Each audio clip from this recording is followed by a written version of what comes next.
Baik, Bapak dan Ibu, Assalamualaikum warahmatullahi wabarakatuh. Pada sore hari ini, kita akan membahas mata kuliah filsafat bimbingan dan konseling. Bapak dan Ibu yang saya hormati, mata kuliah filsafat bimbingan konseling ini adalah salah satu mata kuliah wajib yang harus diambil oleh seluruh mahasiswa doktor bimbingan dan konseling, jurusan bimbingan konseling Fakultas Ilmu Pendidikan Universitas Negeri Padang.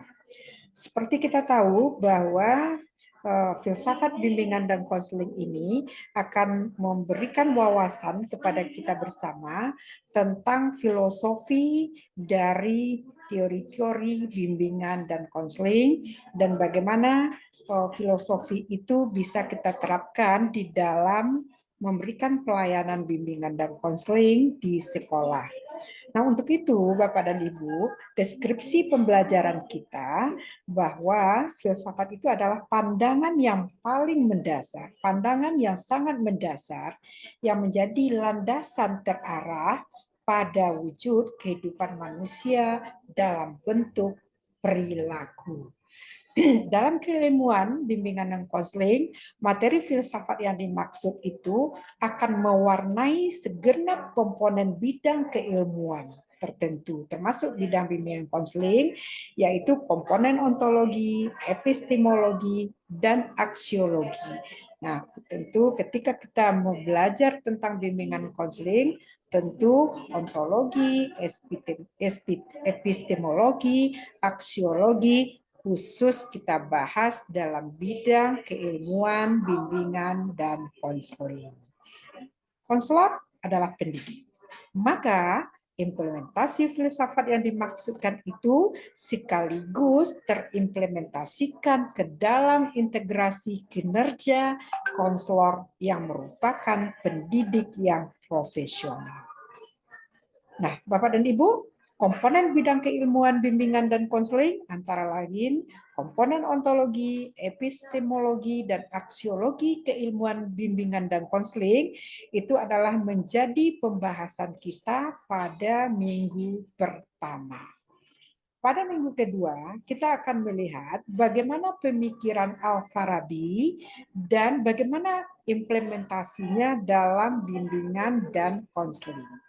Minggu ketiga, kita akan membahas pemikiran J.J. Rousseau dan bagaimana implementasinya dalam bimbingan konseling. Minggu keempat, kita akan membahas pemikiran John Dewey dan implementasinya dalam bimbingan dan konseling. Minggu kelima, kita akan membahas pemikiran Pavlov dan B.F. Skinner dan seperti apa pula implementasinya dalam bimbingan konseling.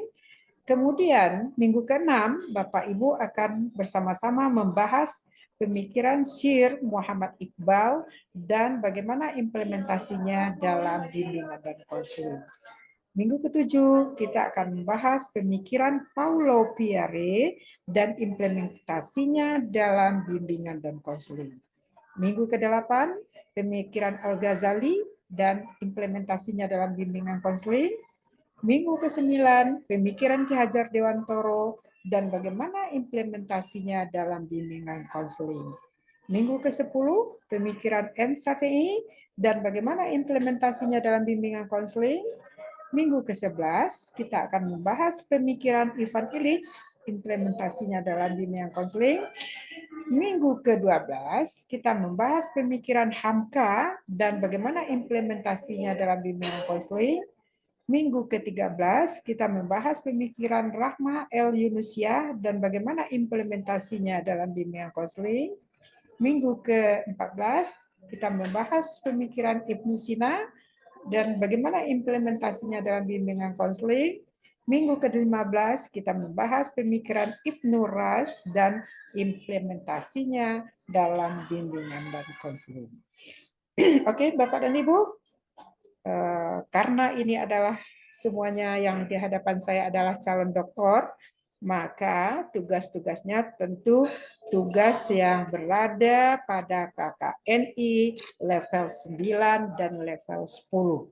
Nah, untuk itu, tugas Bapak dan Ibu nanti akan memvalidasi masing-masing pandangan, pemikiran-pemikiran ahli di atas, atau teori-teori yang sudah kita sebutkan, ada 14 teori di atas, dibahas dalam perkuliahan per minggu. Kemudian Bapak Ibu akan melihat pelaksanaan masing-masing teori dan pandangan-pandangan itu di lapangan. Apakah masing-masing teori, apakah masing-masing pandangan itu bisa kita implementasikan di dalam bimbingan konseling. Nah, misalnya kita melihat salah satu saja pandangan dari Ki Hajar Dewantoro. Apakah pandangan Ki Hajar Dewantoro itu bisa kita laksanakan di sekolah, khususnya di dalam bidang bimbingan konseling?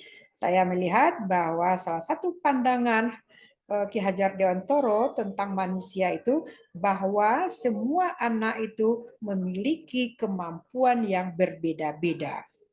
Nah, untuk itu pendidikan yang diberikan, pembelajaran yang diberikan disesuaikan dengan potensi yang dimiliki oleh masing-masing anak.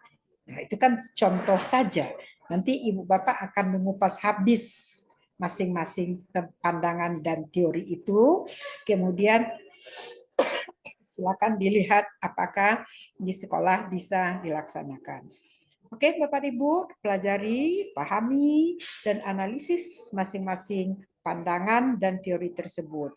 Apanya yang akan dianalisis? Apanya yang akan dipahami? Antara lain, pertama, konsep dasar masing-masing pandangan ahli filsafat tersebut.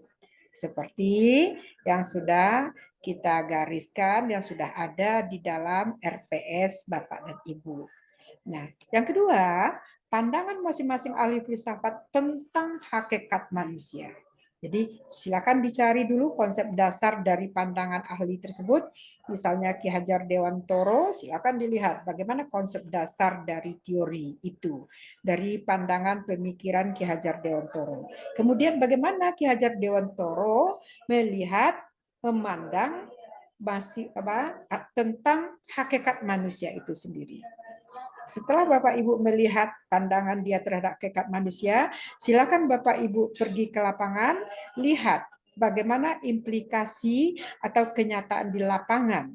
Apakah masing-masing dari ahli filsafat itu bisa dilaksanakan di dalam bimbingan konseling. Misalnya tadi Ki Hajar Dewantoro, bisakah Ki Hajar Dewantoro itu dilaksanakan di dalam bimbingan konseling? Kemudian kalau tidak bisa dilaksanakan, hambatannya apa? Silakan itu dilihat di sekolah ya. Silakan disigi, silakan ditengok-tengok, silakan dianalisis. Kenapa pandangan-pandangan ahli filsafat itu tidak bisa dilaksanakan di sekolah? Setelah itu, silakan Bapak Ibu untuk membuat program yang diusulkan sesuai dengan pandangan ahli filsafat tersebut. Dan produk akhir dari mata kuliah kita ini, Bapak Ibu akan membuat satu buku, dan karena Bapak Ibu sudah berada di lapangan juga, berada di sekolah juga, silakan Bapak Ibu melakukan mini riset dan hasilnya nanti akan kita lihat dalam bentuk artikel. Oke, saya pikir seperti itu. Terima kasih atas perhatiannya. Banyak maaf. Wabillahi taufiq wal hidayah. Assalamualaikum warahmatullahi wabarakatuh.